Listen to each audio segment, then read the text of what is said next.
Oh, alam niyo na kung ano 'to dahil nakikita niyo naman, oh, 'di ba? Samgyupsal!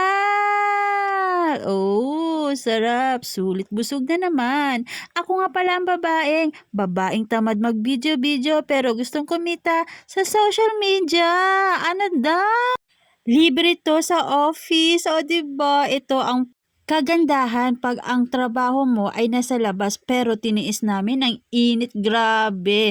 Makati to Taytay, Taytay to NCR/QC, oh, 'di ba? Ta's balik na naman sa Makati ta's tiniis namin yung gutom namin kasi para kumain kami sa samgyupsal malapit sa office para madali na lang makabalik. Oh, 'di ba? Pero sulit naman. Kita niyo naman, sulit busog. Ano daw? Ay naku, ang hirap pala mag-voice over. Paano pa kasi? Basta kumakain kami diyan. Oh, ang laki ng subo, nga, inday, busog-lusog. Kaya hindi ka nangangayayat, kain ka ng kain, unli pa more. Unli is life. Oh, 'di ba? Oh, siya, sana may kinakain din kayo ngayon para hindi kayo nagutom.